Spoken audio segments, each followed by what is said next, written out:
रहीम। इस video lecture में young double slit experiment discuss करते हैं। तो basically young double slit experiment यानी ये वेरिफिकेशन है वेव थ्योरी ऑफ लाइट के, और इसके अलावा जो है वे इस यंग डबल स्लिट एक्सपेरिमेंट की मदद से इंटरफेरेंस ऑफ लाइट को या इंटरफेरेंस फिनोमेना को भी स्टडी किया था।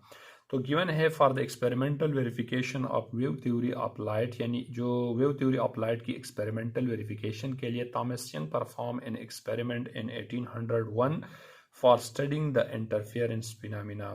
थॉमस यंग ने 1801 में एक एक्सपेरिमेंट परफॉर्म किया, यानी इंटरफेरेंस फिनोमेना को स्टडी करने के लिए।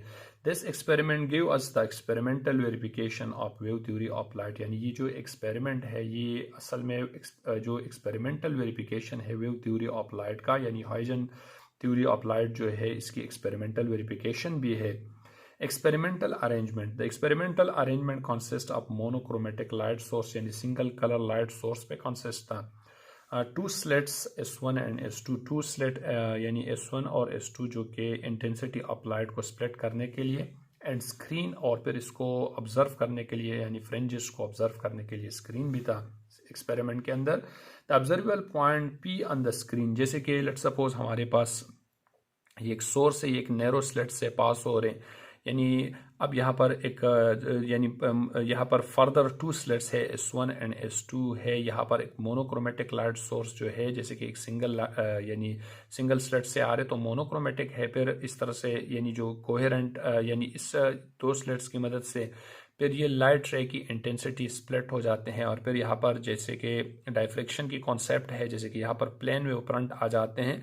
तो ये प्लेन वेव फ्रंट जो है ये इस तरह से इस पॉइंट्स पे इस यानी इसके अंदर जो पॉइंट्स है ये स्लिट पे ये डिस्टर्ब होंगे यहाँ पर, और यहाँ से सेकेंडरी स्पेरिकल वेव प्रोड्यूस होंगे। इस तरह से यहाँ पर भी सेकेंडरी स्पेरिकल वेव प्रोड्यूस होंगे, और इस तरह से यानी जो स्क्रीन है इसकी डायरेक्शन पे इसी की तरफ आ जाएंगे। लेकिन अब स्क्रीन पे यानी अब दोनों जो है, अब यहाँ पर कोहेरेंट सोर्स है, मोनोक्रोमेटिक लाइट सोर्स का कोहेरेंट सोर्स है। अब अगर यहाँ पर ये दोनों वेव किसी पॉइंट पे एक दूसरे को यानी एक दूसरे को सपोर्ट करेगा, यानी क्रस्ट को कोइंसाइड करेगा, ट्रप को कोइंसाइड करेगा, तो यहाँ पर ब्राइट फ्रिंजेस आ जाएंगे, स्क्रीन पे शो होंगे, और जहाँ पर क्रस्ट ट्रप को कोइंसाइड करेगा तो स्क्रीन पे डार्क फ्रिंजेस प्रोड्यूस होगा। यानी इस तरह से यहाँ पर एक पैटर्न आ जाएगा, ब्राइट और डार्क फ्रिंजेस का एक पैटर्न आ जाएगा। अब यहाँ पर हमने एक सिंगल ऑब्जर्वेबल पॉइंट कंसिडर करना है, जैसे कि यहाँ पर ये पॉइंट P है, तो इस तरह से ये किसी क्रस्ट और ट्रप की जो यानी कॉम्बिनेशन है, इसी से हमने एक ऑब्जर्वेबल पॉइंट P कंसिडर किया। तो यह जो पॉइंट P है, इस पॉइंट P को हमने ऑब्जर्व करना है। तो the observable point P on the screen is situated at a distance R1 from slit S1 and R2 from slit S2। अब ये जो पॉइंट P है इसको हमने कंसिडर किया, ये स्लिट ये जो S1 है इससे R1 डिस्टेंस पे है, और ये जो स्लिट S2 है इससे R2 डिस्टेंस पे ये लाई कर रही है ऑब्जर्वेबल पॉइंट।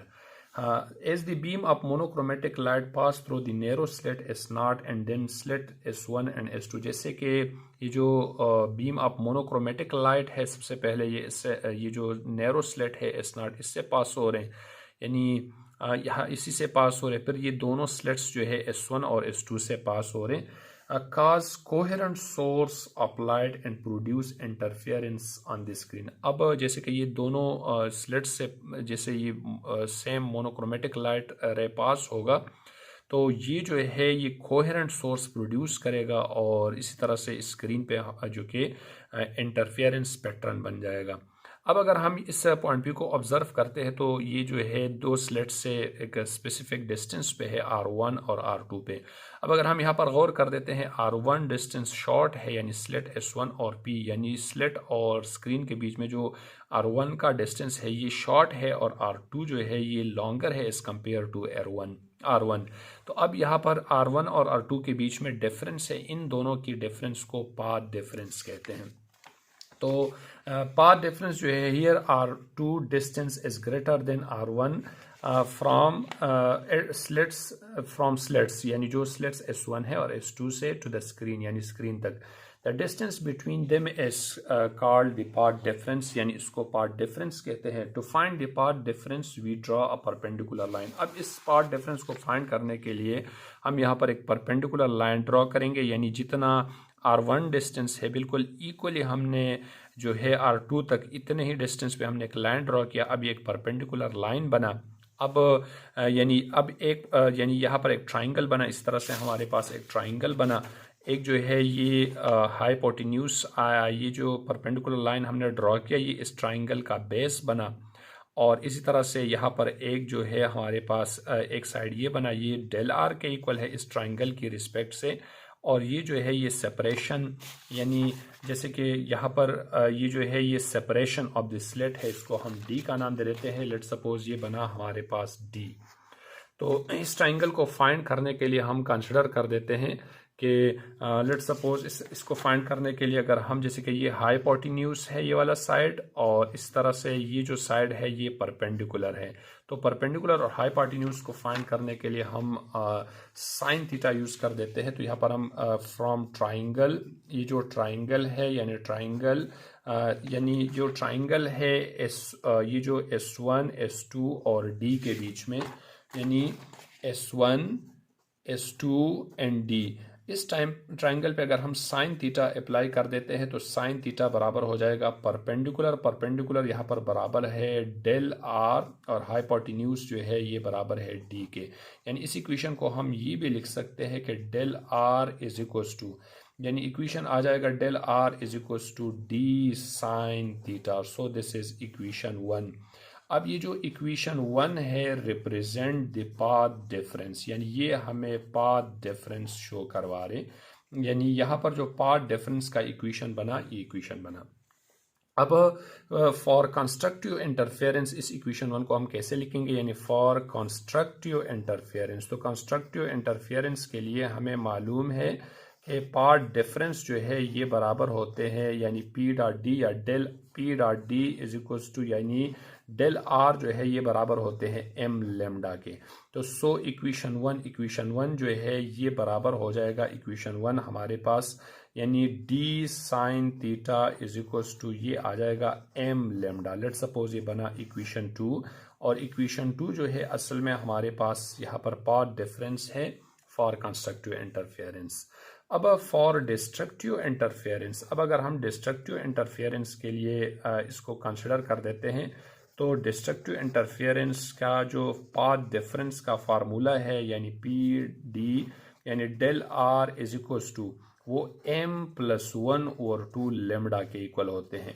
तो इसके लिए अगर हम ये दोबारा इक्वेशन 1 कंसिडर कर देते हैं तो इक्वेशन 1 हमारे पास आ जाएगा, यानी D sine theta is equals to ये आ जाएगा m+1 ओवर 2 लेमडा आ जाएगा। और लेट सपोज ये बना इक्वेशन 3, यानी इक्वेशन 3 यहाँ पर है path difference for destructive interference, यानी ये डिस्ट्रक्टिव इंटरफेरेंस के लिए पाथ डिफरेंस है। अब जैसे कि हमें मालूम है कि यहाँ पर यानी सिंगल पॉइंट हमने कंसिडर किया है। अब इसी तरह से यहाँ पर बहुत सारे ब्राइट एंड डार्क फ्रिंजेस बन जाते हैं इसी तरह से।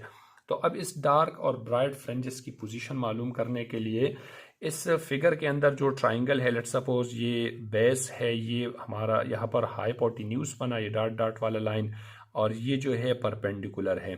तो इस ट्राइंगल को कंसिडर कर देते हैं, यानी position for bright and dark fringes on the screen, यानी स्क्रीन पे जो ब्राइट एंड डार्क फ्रिंजेस यानी फाइंड करना है। तो इसके लिए to find the position for bright and dark fringes on the screen we consider a triangle. ये जो ट्राइंगल है OPR, फ्रॉम ट्राइंगल OPR, यानी ये जो OPR ट्राइंगल है, अगर इस ट्राइंगल की में हमें मालूम है एक जो कि हमें बेस मालूम है, दूसरा हमें यानी हाई यानी जो परपेंडिकुलर है ये मालूम है। तो बेस और हाई पर यानी जो परपेंडिकुलर है इसको हम ट्रिग्नोमेट्रिक रेशो टेंजेंट थीटा से फाइंड कर देते हैं। तो इस पर अगर हम टेंजेंट थीटा अप्लाई कर देते हैं तो टेंजेंट थीटा बराबर हो जाएगा परपेंडिकुलर डिवाइड बाय बेस, और यहाँ पर जो परपेंडिकुलर है परपेंडिकुलर YM और बेस जो है ये L के इक्वल है। तो इस इक्वेशन को हम यूँ भी लिख सकते हैं कि यानी Y M is equals to L tangent theta, और ये बना इक्वेशन 4। अब इक्वेशन 4 अगर जैसे इस ट्राइंगल पे हम गौर कर देते हैं, लेट सपोज अगर इन दोनों यानी ये जो स्लेट्स की जो सेपरेशन है, लेट सपोज अगर इस स्लेट्स सेपरेशन को हम कम कर देते हैं तो यहाँ पर जो पॉइंट पी है वो मीन पोजीशन की तरफ करीब आ जाते हैं। जैसे कि अगर हम सेपरेशन इंक्रीज करेंगे तो ये पॉइंट पी ऊपर जाएगा, यानी सेपरेशन को चेंज होने से यहाँ पर जो हमारा हॉरिजेंटल है उसी पे कोई चेंज नहीं आ जाते हैं, लेकिन यहाँ पर जो पोजीशन है यानी जो वर्टिकल कंपोनेंट है वो इंक्रीज डिक्रीज होगा। तो अंडर सच कंडीशन अगर यहाँ पर हम लेट सपोज रिप्लेस कर देते हैं कि यहाँ पर जो टेंजेंट थीटा है, टेंजेंट थीटा है हमें मालूम है कि ये साइन अपान कास के इक्वल होते हैं, लेकिन जैसे कि अगर हम पोजीशन यानी जो यानी सेपरेशन चेंज कर देते हैं तो यहाँ पर यानी कॉस के अंदर कोई चेंज नहीं आ रहे, लेकिन यहाँ पर साइन के अंदर चेंज आ रहे। तो यहाँ पर जो टेंजेंट थीटा है ये approximately equals to sine theta. अगर हम इस इक्वेशन के अंदर पुट एन इक्वेशन 4, अगर ऐसे इसको हम इक्वेशन 4 के अंदर रिप्लेस कर देते हैं तो इक्वेशन 4 हमारा यहाँ पर बराबर हो जाएगा Y M is equals to L sine theta आ जाएगा, और लेट सपोज ये बना इक्वेशन 5। अब इसी तरह से इस इक्वेशन 5 के अंदर अगर हम इक्वेशन 2 रिप्लेस कर देते हैं तो ये हमें ब्राइट फ्रेंच की जो पोजीशन है वो बता देगा, वो यानी वो हमें इसका रिजल्ट दे देगा। अगर हम ये वाले इक्वेशन यहाँ पर 3 वाले इक्वेशन 5 के अंदर रिप्लेस कर देते हैं तो वो हमें डार्क फ्रेंजेस का जो यानी जो पोजीशन है वो बता देगा। तो इसको कंसिडर करने के लिए हम दोबारा इक्वेशन 2 कंसिडर कर देते हैं, यानी इक्वेशन 2 जो है वो हमें गिवन है कि D sine theta is equals to M lambda, D sine theta is equals to M lambda, यानी यहाँ पर साइन थीटा जो है ये बराबर हो जाएगा sine theta is equals to M lambda upon यानी एम लेमडा अपान डी आ जाएगा।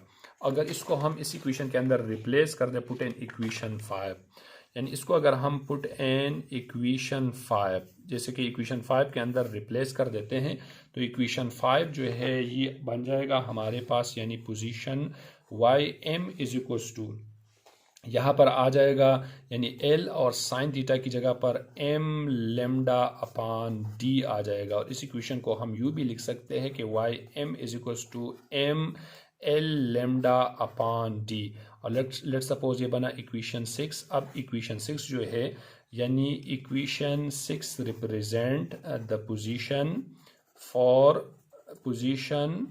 फॉर यानी ब्राइट फ्रेंच, यानी ब्राइट फ्रेंच का जो है हमें पोजीशन बताते हैं। इस तरह से अगर हम इक्वेशन 3 को यानी जो इक्वेशन 3 है इसको इक्वेशन 5 के अंदर रिप्लेस कर देते हैं तो इक्वेशन 3 है हमारे पास यानी D sine theta is equals to M plus 1 और 2 लेमडा। अगर इसमें से हम यानी साइन थीटा निकाल लेते हैं तो sine theta is equals to ये आ जाएगा एम प्लस 1 और 2 लेमडा अपान डी आ जाएगा, और पुट एन इक्वेशन 5, अगर इसको हम इक्वेशन 5 के अंदर रिप्लेस कर देते हैं तो इक्वेशन 5 हमारे पास आ जाएगा Y M is equals to L, और साइन थीटा की जगह पर आ जाएगा एम प्लस 1 और 2 लेमडा अपान डी आ जाएगा, और इस इक्वेशन को रीअरेंज करके Y M is equals to यानी एम प्लस 1 और 2 यहाँ पर आ जाएगा L lambda divide by D आ जाएगा, और लेट सपोज ये बना इक्वेशन 7। अब ये जो जैसे कि यहाँ पर एक इक्वेशन 6 बना हमारे पास यानी ब्राइट फ्रेंजेस के लिए, एक इक्वेशन 7 बना यानी ये डार्क फ्रेंजेस के लिए। तो इक्वेशन 7 रिप्रेजेंट ये हमें रिप्रेजेंट करा रहे द पोजीशन फॉर डार्क यानी position for with dark fringes, यानी ये डार्क फ्रेंजेस का हमें पोजीशन बताते हैं। अब यानी फ्रिंज विड्थ जो है या the distance between two consecutive bright और dark fringes is known as fringe width कहते हैं।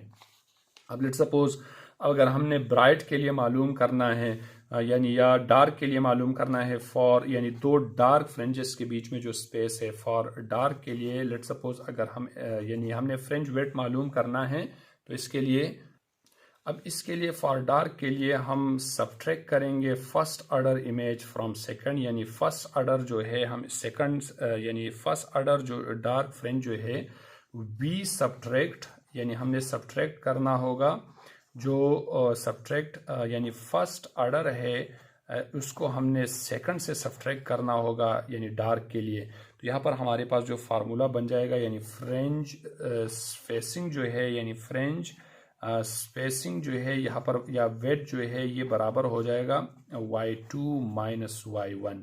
लेट सपोज अगर यहाँ पर यानी यहाँ जैसे कि डार्क के लिए हम मालूम कर रहे हैं, अगर मैं यहाँ पर 2 रिप्लेस करूँगा यानी m की जगह पर मैं 2 रिप्लेस करूँगा तो ये आ जाएगा 2, यानी इसका LCM जो है हमारे पास आ जाएगा। जैसे m की जगह पर अगर मैं 2 रिप्लेस करूँगा तो 2 4 प्लस 1 यानी ये आ जाएगा 5 divide by 2 L lambda upon d।